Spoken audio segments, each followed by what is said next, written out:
Hello, algebra students. Today we're going to be multiplying polynomials again, but instead of doing distribution like we did in the last lesson with a monomial outside the parentheses and then a binomial or a trinomial that you had to distribute into, we're going to be multiplying two binomials.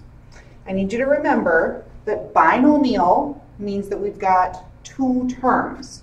So that means, right there, that each thing in parentheses will have two terms in it. And that's really important because we can only do this special way of multiplying when they're binomials. They have to only be binomials.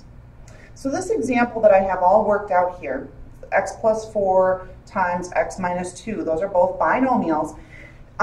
You're going to see that we're going to use the word FOIL. In algebra, that's a pretty common acronym. Everyone understands what you mean if you say you're going to FOIL something. Doesn't really mean that same thing in any other application besides algebra, though. When we talk about this, it is an acronym because each of the letters in FOIL talks about the step that you're doing with a distribution. This is really going to be a double distribution. So the F in FOIL stands for the first terms. That means the first term over here, which is this x, right here, is going to be multiplied with the first term in this one, which is that x. So x times x gives me x squared, right there. Then, I don't have all the right colors here, but I guess I can match almost all of them. The O stands for the outer terms, the terms that are the farthest away from each other. So this very first term over here with this very last term over here. Now you gotta notice instead of drawing all of my arrows above the multiplication like we typically do for distribution, FOILing has so many arrows that it gets confusing. It's much easier if you can see all of them, and this does kind of help us with what we're doing here today. So if I take the x, now notice that this is really a negative 2 right there. So x times negative 2 is going to give me this negative 2x right there. Then, I drew the black marker on the blue thing, but that's okay. The I stands for the inner terms, the ones that are right next to each other. So what happened so far is I distributed the x from that first set of binomials. Then I'm going to start distributing this 4 right here. So this 4, the inner, again, means it's with the one that's right next to it. 4 times x gives me this 4x. And then the last, that's where we're going to have, so we'll use blue here now, the last one in this first set of binomials, this 4, with the last part of the second binomial. So if I multiply those, 4 times a negative 2, that's where this negative 8 comes from. The one thing that you do have to be careful about then is I need to combine like terms. I need to match everything up that can be matched up to simplify it. So if I would combine these, a negative 2x and a positive 4x, that's where this positive 2x comes from. Typically, when we multiply two binomials, we end up with a trinomial because most of the time we're going to get two terms that match. That doesn't always happen. It's not always like a for sure, but that's most of the time what's going to happen.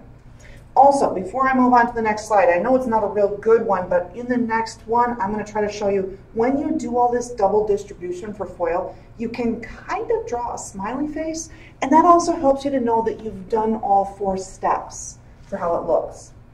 Now, these two problems look very similar to each other. One of them just changed from addition into subtraction. But when I think about my FOIL, F is for first times first. This first one times this first one, x times x is x squared. The O is the outer. It's the ones that are farthest away from each other. The x times the y would be xy. The inner are the ones that are right next to each other. I wouldn't write yx, I would still write xy. Now those two you can see are going to match. And then my last terms, the last one in this binomial is a y, and the last one in this binomial is a y. So that'll be a y squared. And like I said, these terms match. If you want to get a 1 in front of each of those to help you see it, that's just fine. But I'm going to have x squared plus 2xy plus y squared. This is in standard form. We've talked about standard form in a lot of different places so far this year, and in this case, we wanted to go from the biggest exponent down to the smallest exponent. And some people are going to say, well, then Mrs. Kempe, why isn't it x squared and then y squared? I want to go from the biggest exponent in the first alphabetical variable. X comes first. So I've got an x squared, and then I've got a term that has just an x, and then the last term doesn't have an x at all. So I'm worried about one variable at a time. I take care of all the x's, biggest exponent down to nothing, and that took care of my entire problem. This second problem, and again, hopefully you can kind of see my smiley face. We'll make those pluses into like eyes, and we've got a nose right here and a mouth. These are apparently, need to do some eyebrow work, but we've kind of got a monobrow going on there. And these are their ears, I guess. So it looks a little bit like a smiley face. I know it's not perfect, but it does help you to kind of see all the different parts. In the second problem, it's going to look very similar. First times first, x squared. Outer, x times y is xy. Here's the difference. This is really a negative 1y times that would be a negative 1xy. And then a negative 1y times y, that does not go away. That's not 0. It's just going to be a negative 1 y squared. Typically, we don't write plus a negative 1 in front of that y squared. We would just say minus y squared. And we can do that because we're still going to combine these like terms and say, oh yeah, those are just going to cancel. So that's x squared minus y squared. I did say that typically we get 3 terms. We get a trinomial. This does happen sometimes. Sometimes things just cancel out.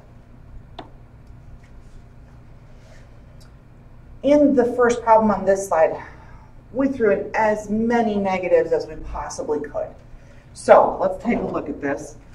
Negative x, or negative 1x, times another negative 1x. First times first is going to be a positive x squared. Outside, or outer, negative 1x times a negative 1, because that's what this really is, that's a positive 1x. For my inner, negative 5 times a negative 1x is a positive 5x. And then last, negative 5 times a negative 1 is positive 5. So we started with a whole bunch of negatives, and they all took care of themselves. They're all positives now. So I've got x squared plus 6x plus 5. On this second example, now we've got a coefficient in front of the x, which is not a big deal. 2x times 1x would be 2x squared. The outer, 2x times a negative 4 would be a negative, or subtracting 8x. Negative 5 times x is just a negative 5x. And then negative 5 times a negative 4 is a positive 20. Those are both negatives, remember. If you need to do this, go right ahead. But I'm going to get 2x squared. Negative 8x and negative 5x is negative 13x plus 20. And can you see that if we start with our binomials with the variables first, basically it's going to be in standard form. It's going to be in the right order every time. All right, on this problem. And we're just going to crunch a whole bunch of these problems just so you get practice seeing this pattern. This x, or 1x times 10x, is going to be 10x squared. Outer is a negative 20x. Inner is a negative 30x. And negative 3 times a negative 20 is positive 60. Now, those match. They're both negatives. So I'll have 10x squared minus 50x plus 60. If you're feeling pretty confident right now, I want you to pause the video and I'm going to do the next problem. If you're not real confident yet, you can keep the video playing and just watch along with me. 6x times 2x is going to be 12x squared. 6x times 9 is going to be 54x. 1 times 2x is 2x. And 1 times 9 is 9. And those match.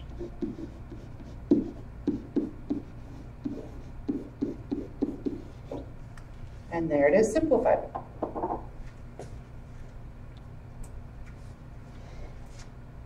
Now, I don't know that we need to do every single problem that I have up here. There are a lot of them, and they are all very similar. I'm going to do the second problem on this slide because we don't tend to see these binomials as often written with a negative coefficient, like the negative 2x, but it absolutely can happen. 4x times a negative 2x would be a negative 8x squared. The outer terms would be positive 20x. The inner terms, negative 1 times the negative 2x is going to be a positive 2x. And then negative 1 times positive 5 is negative 5. So I'm going to get negative 8x squared plus, that's not 40, I'm not multiplying, 22x minus 5.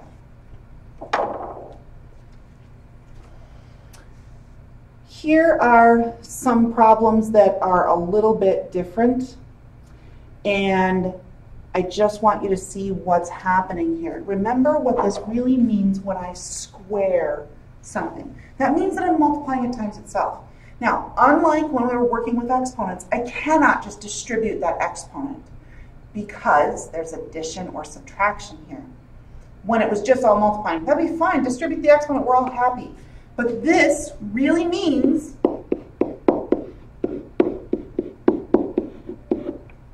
that. So you'll have to write that x plus 2 twice so that I can FOIL it. If you just distribute, you're going to get x squared plus 4, and you're missing the entire middle section of this. X times x is x squared. Outer, 2x. Inner, also 2x. That's going to happen when we've got these squared binomials. And these match. So I get x squared plus 4x plus 4. In the other one with subtraction, we have to be careful here.